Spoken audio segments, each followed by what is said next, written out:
दोस्तों, D R education के इस ऑफिशियल यूट्यूब चैनल पे आप सभी का स्वागत है। देखिए दोस्तों, अगर आपके पास एचएमवी ड्राइविंग लाइसेंस है और आपने 10th पास कर रखा है तो आज का ये जो सेशन है आपका वो आप सभी के लिए बहुत ही ज़्यादा इम्पोर्टेंट है, क्योंकि आज के इस सेशन में हम डिस्कस करने वाले हैं DSSP के द्वारा जो फायर ऑपरेटर की वैकेंसीज आने वाली हैं 2024 में, जिसका यूज़र डिपार्टमेंट है दिल्ली फायर सर्विसेज। यानी अगर आप as a fire operator select हो जाते हैं तो दिल्ली फायर सर्विसेज के अंदर आप जॉब करते हैं, आपका डिपार्टमेंट दिल्ली फायर सर्विसेज होगा।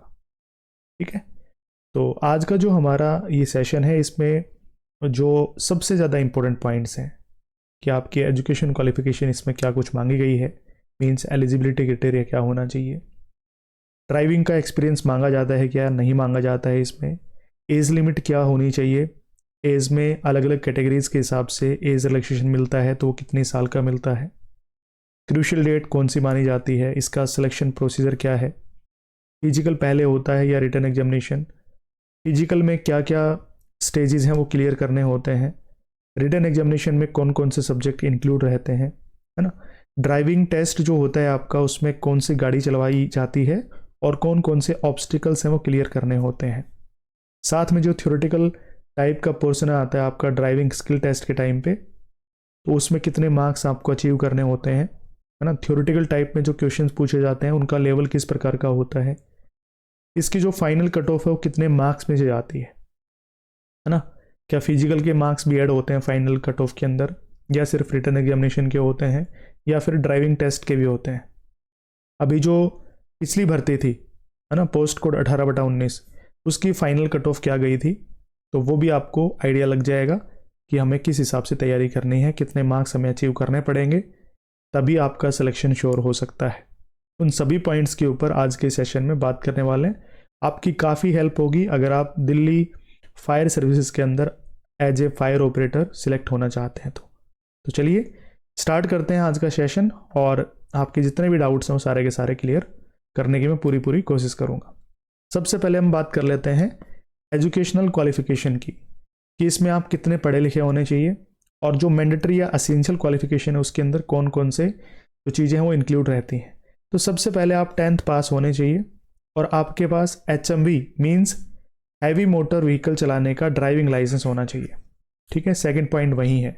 जो स्टूडेंट्स हैं वो क्या बोलते हैं, सर हमारे ड्राइविंग लाइसेंस पे ट्रांस लिखा हुआ है, तो क्या वो HMV ड्राइविंग लाइसेंस है? हाँ बिल्कुल है। HMV यानी हैवी मोटर व्हीकल्स को ही हम ट्रांसपोर्ट व्हीकल बोल देते हैं, इसलिए ट्रांस मीन्स वही है HMV ड्राइविंग लाइसेंस। ठीक है, अब उसके बाद बात आती है डिजायरेबल में क्या लिखा हुआ है। तो अगर आपके पास ये क्वालिफिकेशंस नहीं भी हैं तो कोई दिक्कत नहीं है, एसेंशियल जो क्वालिफिकेशन होती है वही मैंडेटरी होती है। जैसे कि डिजायरेबल में टेक्निकल क्वालिफिकेशन इन प्रोफेशन लिखा हुआ है, स्विमिंग डाइविंग लिखा हुआ है, ये कोई ज़रूरी नहीं है। 10th पास आप होने चाहिए, साथ में HMV ड्राइविंग लाइसेंस आपके पास होना चाहिए। ठीक है, बाकी थर्ड पॉइंट जो है उसमें आपका फिजिकल, ड्राइविंग टेस्ट और रिटन टेस्ट वो तो आपको पास करने ही होंगे, वो मैं आगे आपको बता देता हूँ किस हिसाब से होने जा रहे हैं। कई कैंडिडेट्स कहते हैं कि सर ड्राइविंग का एक्सपीरियंस भी चाहिए, तो देखिए अगर ये नोटिफिकेशन देखें पिछली भर्ती का तो उसमें एसेंशियल में नील लिखा हुआ था, मतलब एक्सपीरियंस नहीं चाहिए, कोई भी एक्सपीरियंस नहीं चाहिए, सिर्फ फॉर्म भरने की लास्ट डेट से पहले आपके पास HMV ड्राइविंग लाइसेंस होना मैंडेटरी होता है। डिजायरेबल में एक्सपीरियंस इन प्लेइंग बैंड लिखा हुआ है, डिजायरेबल कोई जरूरी नहीं होता है, एसेंशियल सबसे ज़्यादा जरूरी होता है, वो एक्सपीरियंस नहीं मांगा है यहाँ पे। ठीक है, चलिए उसके बाद बात आती है आपकी एज लिमिट की, कि एज लिमिट कितनी क्या मांगी गई है इसमें। अगर मैक्सिमम एज लिमिट की बात करते हैं, अपर एज की बात करते हैं, तो जनरल कैटेगरी के लिए मीन्स अनरिजर्व कैटेगरी के लिए 27 साल मैक्सिमम एज होनी चाहिए। ठीक है, फिर बात आती है एज रिलैक्सेशन की, यानी उम्र में छूट की, तो वो SC ST के लिए 5 साल तक की होती है अपर एज में, और OBC कैंडिडेट्स के लिए 3 साल तक की होती है। Means SC ST all over India जितने भी SC ST कैंडिडेट्स हैं उनको एज में छूट मिलती है 5 साल तक की, मतलब 27 प्लस में 5 32 साल तक के कैंडिडेट्स इस एप्लीकेशन फॉर्म को फिल कर पाएंगे। बात आती है OBC कैंडिडेट्स की, तो OBC सिर्फ दिल्ली के होने जरूरी हैं, ऑल ओवर इंडिया OBC नहीं चलता है, सिर्फ दिल्ली के ही OBC कैटेगरी के अंदर होते हैं। ये ध्यान रखना है क्योंकि बाद में कई कैंडिडेट्स कंफ्यूज हो जाते हैं ऑल ओवर इंडिया किसी भी स्टेट से आप बिलोंग करते हैं वो मायने नहीं रखता है, दिल्ली के आप ओबीसी होने जरूरी हैं अगर आप ओबीसी कैटेगरी के लिए रिजर्वेशन लेना चाहते हैं। ठीक है, तो दिल्ली ओबीसी के लिए 3 साल तक की छूट इसमें दी गई है अपर एज में, यानी 27 प्लस में 30 साल तक के कैंडिडेट्स ओबीसी कैटेगरी से फॉर्म अप्लाई कर सकते हैं। ठीक है, या फिर मैं कह सकता हूं दिल्ली ओबीसी के कैंडिडेट्स जो 30 साल तक के हैं वो इस एप्लीकेशन फॉर्म को फिल कर पाएंगे। फिर बात आती है क्रूशियल डेट की। तो देखिए, जो भी फॉर्म भरने की लास्ट डेट होती है, जो भी फॉर्म भरने की लास्ट डेट रहेगी वहीं इसकी क्रूशियल डेट मानी जाती है। इसमें लिखा भी गया है एलिजिबिलिटी क्राइटेरिया के अंदर कि the candidate must be a citizen of India, भारत का नागरिक होना जरूरी है, और the educational qualification, age, experience etcetera as stipulated in advertisement shall be determined as on the closing date. यानी जो भी आपकी एजुकेशन क्वालिफिकेशन है, एज है, एक्सपीरियंस इसमें नहीं मांग रखा तो यहाँ से आप इसको हटा सकते हैं। बाकी जो भी मान्य होगा वो सारा का सारा लास्ट डेट से पहले होगा। ठीक है, यानी आपकी 10th पास होनी चाहिए, वो लास्ट डेट से पहले होनी चाहिए। ड्राइविंग लाइसेंस है वो आपकी एजुकेशन क्वालिफिकेशन के अंदर ही आता है, तो वो भी लास्ट डेट से पहले का बना होना चाहिए। ठीक है, एक्सपीरियंस इसमें नहीं मांगा है, ना ही ये दे रखा है कि इतना पुराना लाइसेंस होना चाहिए, सिर्फ लास्ट डेट से पहले आपका HMV ड्राइविंग लाइसेंस होना चाहिए जो अफेक्टेड हो, यानी प्रभावी ड्राइविंग लाइसेंस हो, वैलिड होना चाहिए। ठीक, ये इसकी एलिजिबिलिटी क्राइटेरिया के अंदर आ जाती हैं चीज़ें। उसके बाद आता है आपका सिलेक्शन प्रोसेस जो सबसे ज़्यादा इंपॉर्टेंट है, और इससे ज़्यादा क्वेश्चन आपके बनते हैं। हमेशा मेरे पास व्हाट्सएप मैसेज आता रहता है और कमेंट भी आप लोग करते हैं, सर फिजिकल टेस्ट है उसमें कितने नंबर का वो फिजिकल टेस्ट होता है, कितने मार्क्स हमें लेने होते हैं, वो सारी चीज़ें हमें बता दीजिए। तो देखिए, सबसे पहले अगर मैं बात करूं तो पिछली बार की बात करते हैं तो सबसे पहले फिजिकल हुआ था, उसके बाद रिटन एग्जामिनेशन, उसके बाद ड्राइविंग स्किल टेस्ट हुआ था। ठीक है, जैसे ड्राइविंग स्किल टेस्ट हो गया था उसके बाद आपके ऑनलाइन ई-डोजर भरे गए थे, फिर ऑफलाइन डीवी हुआ, फिर मेडिकल, और फिर आपका ज्वाइनिंग यानी सिलेक्शन हो गया था। ठीक है, ये सारी स्टेजेस हैं वो सिलेक्शन प्रोसीजर के अंदर आती हैं, यानी सिलेक्शन से पहले आपको इन स्टेजेस से गुजरना पड़ेगा, ये मैंडेटरी है। ठीक है, ये जितने भी आपको सिलेक्शन प्रोसेस में स्टेजेस दिए गए हैं इनसे आपको गुजरना पड़ेगा। सबसे पहले हम बात कर लेते हैं फिजिकल टेस्ट की। फिजिकल टेस्ट में जो एसेंशियल है, और सबसे पहली बात तो ये है कि ये सिर्फ मेल कैंडिडेट्स के लिए ही भर्ती होती है, इसमें फीमेल कैंडिडेट्स अप्लाई नहीं कर सकती। ठीक है, तो मिनिमम जो हाइट है वो होनी चाहिए 165 सेंटीमीटर। अगर आप हिली एरिया से बिलोंग करते हैं तो 5 सेंटीमीटर तक का आपको रिलैक्सेशन मिल जाता है, यानी इसमें माइनस कर सकते हैं, 160 सेंटीमीटर चल जाती है अगर आप हिली एरिया से बिलोंग करते हैं। लेकिन hilly area means candy area का आपको सर्टिफिकेट दिखाना होगा डीवी के टाइम पे या फिजिकल के टाइम पे, तभी आपको रिलैक्सेशन है वो मिलेगा। उसके अलावा मिनिमम जो वेट है वो 50 किलो होना चाहिए। चेस्ट नॉर्मल होनी चाहिए 81 सेंटीमीटर। ठीक है, एक्सपेंड करने के बाद होनी चाहिए 86.5 सेंटीमीटर। आई साइट इसमें 6x6 होनी चाहिए। ठीक है, ये आपका एसेंशियल फिजिकल स्टैंडर्ड के अंदर सारी की सारी जो चीज़ें हैं वो आ जाती हैं। उसके बाद बात आती है आपकी पीईटी यानी फिजिकल एंडोरेंस टेस्ट की। अब ये जो पीईटी होता है यानी फिजिकल एंडोरेंस टेस्ट, ये होता है आपका 100 नंबर का। ठीक है, मार्क्स आपके फिजिकल एंडोरेंस टेस्ट के ये होते हैं। पीछे जो आपको फिजिकल टेस्ट में एसेंशियल बताया हुआ था वो डायरेक्टली आपको क्वालिफाई करना है, मतलब मिनिमम हाइट आपकी 165 सेंटीमीटर होनी चाहिए, मिनिमम वेट आपका 50 किलो होना चाहिए, चेस्ट 81 से 86.5 सेंटीमीटर होनी चाहिए। इसके नंबर नहीं मिलेंगे। कभी आप सोचो हमारे हाइट वाइट के भी नंबर मिलते हैं, ऐसा बिल्कुल भी नहीं है। 3 स्टेजेस आपको क्लियर करने पड़ेंगे और उसके हिसाब से आपको पॉइंट्स मिलेंगे। एक पॉइंट बराबर होता है 3.333 के। ठीक है, अब यहाँ पे 3 स्टेजेस या 3 जो मैं आपको स्टेप बता रहा था वो कौन कौन से हैं। एक तो है लॉन्ग जंप, एक है हाई जंप और एक है आपकी 800 मीटर की रनिंग। अब देखिए, ये मिनिमम क्वालिफिकेशन स्टैंडर्ड आपको बताया हुआ है कि मिनिमम 2.8 मीटर आपको लॉन्ग जंप कूदना ही कूदना पड़ेगा। अगर इससे कम कूदते हैं तो आपको इस भर्ती से रिजेक्ट कर दिया जाएगा, बाहर कर दिया जाएगा।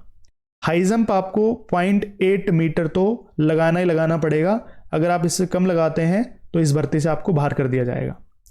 800 मीटर की जो रनिंग है वो 200 सेकंड में आपको करनी होगी। अगर आप इससे ज़्यादा समय लेते हैं तो इस भर्ती से आपको बाहर कर दिया जाएगा। ये मिनिमम क्वालिफिकेशन स्टैंडर्ड्स दिए हुए हैं। अच्छा, जो आपको मिनिमम क्वालिफिकेशन स्टैंडर्ड्स दे रखे हैं, अगर आप इससे अच्छा परफॉर्मेंस दिखाते हैं तो आपको हर एक जो पॉइंट है वो मिलता जाएगा। जैसे कि मान लो ये तो आपके मिनिमम क्वालिफिकेशन स्टैंडर्ड्स के अंदर आ रहे हैं। तो अगर आप इससे बेहतरीन यानी जैसे 2.8 या उससे ज़्यादा अगर आप लॉन्ग जंप लगा रहे थे तो आपको 1 पॉइंट मिल रहा था, और 1 पॉइंट बराबर है 3.333 मार्क्स के। तो आपकी जितनी अच्छी परफॉर्मेंस उसके हिसाब से आपके जो मार्क्स में बढ़ते जाएंगे। जैसे यहाँ पे 2 पॉइंट किस हिसाब से दिए गए हैं, अगर मान लो आप 3.10 मीटर या उससे ज़्यादा लॉन्ग जंप कूद जाते हैं तो आपको 2 पॉइंट मिलेंगे लॉन्ग जंप के। इसी तरीके से हाई जंप के लिए अगर आप 0.9 मीटर से ज़्यादा हाई जंप लगा देते हैं तो आपको 2 पॉइंट मिलते हैं, है ना। और 800 मीटर की जो रनिंग है वो 195 सेकंड में आप या उससे कम में पूरा कर देते हैं तो आपको 2 पॉइंट्स मिलेंगे रनिंग के लिए। इस तरीके से ये जो आपका परफॉर्मेंस है उसके हिसाब से सारे के सारे पॉइंट्स यहाँ पे बताए गए हैं कि आपको किस हिसाब से कितने पॉइंट्स हैं मिलने वाले हैं। अब जितने भी आपके पॉइंट्स बनते हैं उसको गुना करवा लेना 3.333 से। जितने भी आपके इक्वल में जो मार्क्स बनेंगे वो आउट ऑफ 100 मार्क्स रहेंगे, ठीक है। ये आपके फिजिकल एंडोरेंस टेस्ट के मार्क्स बन जाएंगे फिर, ठीक है। 3 स्टेजेस यानी 3 स्टेप आपको क्लियर करने होंगे फिजिकल एंडोरेंस टेस्ट में। अब देखिए, जो फिजिकल एंडोरेंस टेस्ट होता है वो 2 जगह हुआ था पिछली बार, एक तो विनोद नगर जो स्पोर्ट्स कॉम्प्लेक्स है वहां पे, और एक छत्रसाल जो स्टेडियम है वहां पे। तो हो सकता है अब की बार भी वहीं पे ही करवाएं, क्योंकि जितनी पॉसिबिलिटीज हैं तो DSSS भी वहीं पे आपका जो फिजिकल है वो कंडक्ट करवाता है, मतलब PET फिजिकल एंडोरेंस टेस्ट। ठीक, उसके बाद बात आती है आपकी रिटन एग्जामिनेशन की, कि भाई आपकी लिखित जो परीक्षा होगी, है ना, उसमें कौन कौन से सब्जेक्ट इंक्लूड रहेंगे, कितने मार्क्स का पेपर आएगा, नेगेटिव मार्किंग रहेगी या नहीं रहेगी। तो देखिए 2 घंटे का आपको समय मिलता है, 200 क्वेश्चंस रहते हैं, 200 ही नंबर का पेपर मिलेगा आपको, ठीक है। टोटल नंबर ऑफ जो मार्क्स हैं कितना रहेगा, 200 का। 5 जो आपके सब्जेक्ट है वो इंक्लूड रहेंगे आपके सिलेबस के अंदर। जर्नल अवेयरनेस, ठीक है, जिसको आप GK GS या GA बोल देते हो। उसके अलावा journal intelligence and reasoning ability यानी रीजनिंग का जो पोर्शन है ना, ठीक है, वो रहेगा। उसके बाद अर्थमेटिकल और न्यूमेरिकल एबिलिटी यानी मैथमेटिक्स कंप्लीट इंक्लूड रहेगा। उसके अलावा test of Hindi language and comprehension, ठीक है, हिंदी रहेगी और आपकी इंग्लिश रहेगी, ठीक है, इंग्लिश लैंग्वेज और इंग्लिश कॉम्प्रीहेंशन। अब हर एक जो सब्जेक्ट है ना वो 40 नंबर का रहेगा, 40 क्वेश्चन रहेंगे।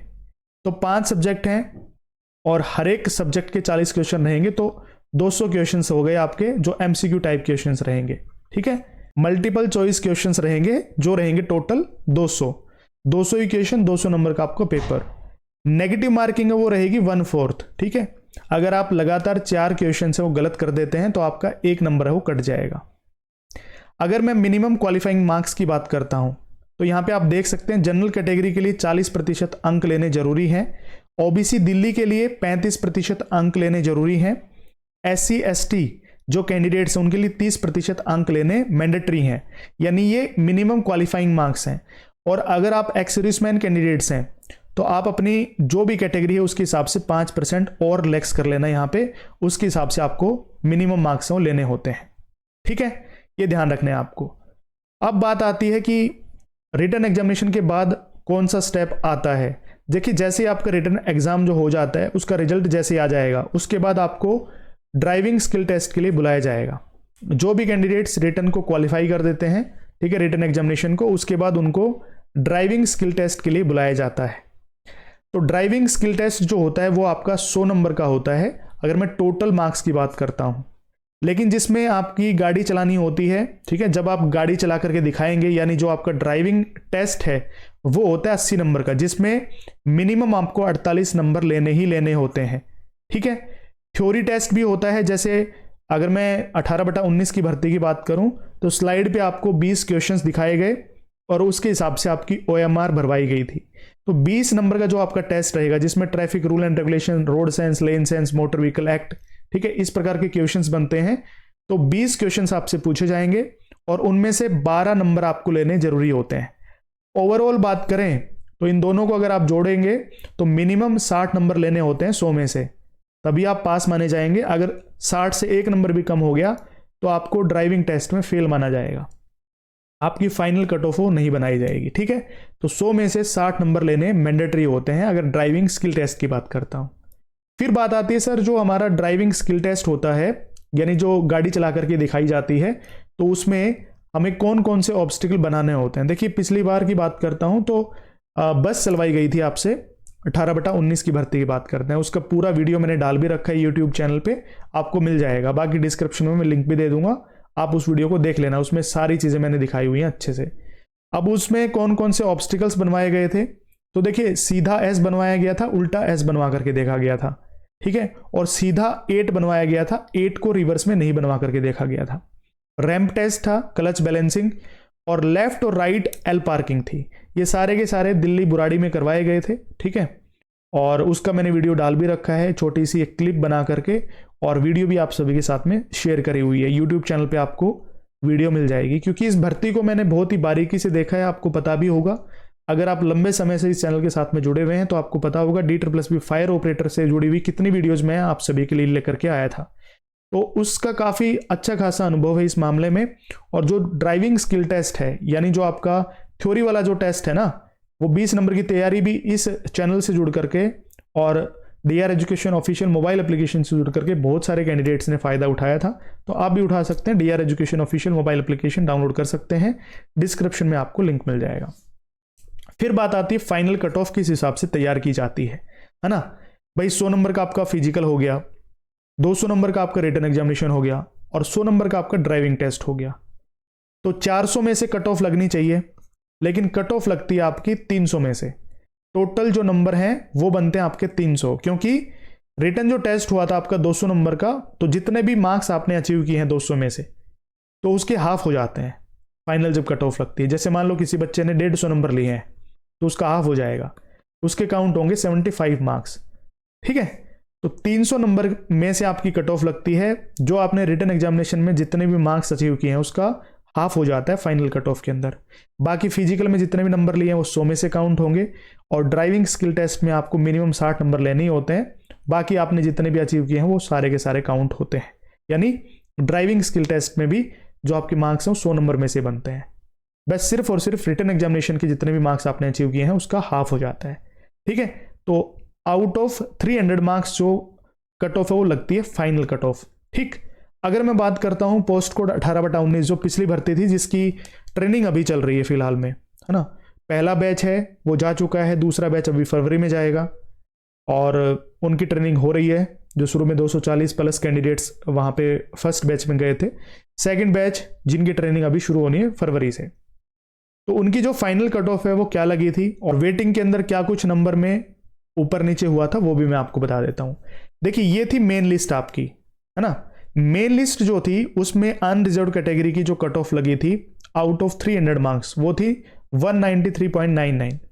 EWS कैटेगरी की जो लगी थी कट ऑफ वो थी 182.66। OBC कैंडिडेट्स की कट ऑफ गई थी 180.28, और SC कैटेगरी की कट ऑफ गई थी 129.31 पे।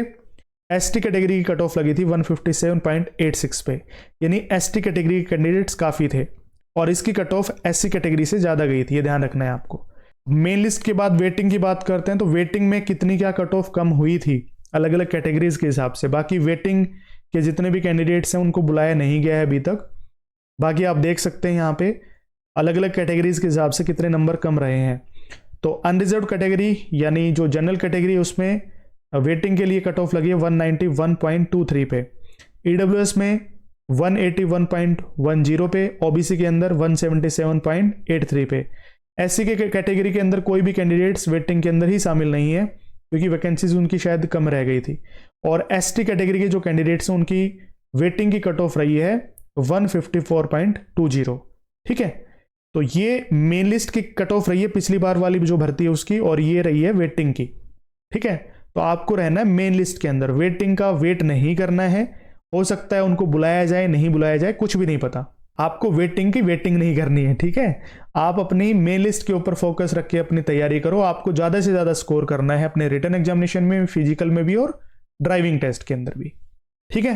तो ये सारे के सारे पॉइंट्स थे आपके जो मैंने क्लियर करवा दिए हैं, एंड आई होप आपके जितने भी डाउट्स थे वो सारे के सारे क्लियर हो गए होंगे। अगर आपको इस वीडियो से हेल्प मिली हो, थोड़ी बहुत भी आपके लिए हेल्पफुल रही हो, तो वीडियो को जरूर लाइक करना, अपने सभी दोस्तों के पास इस वीडियो को शेयर करना। अगर आप इस चैनल पर पहली बार विजिट कर रहे हैं, ठीक है, और ड्राइवर भर्ती परीक्षाओं की तैयारी कर रहे हैं, तो इस चैनल को भी जरूर से जरूर सब्सक्राइब कर लेना, क्योंकि आगे भी ये चैनल आप सभी के लिए बहुत ही ज़्यादा हेल्पफुल रहने वाला है। Thank you so much.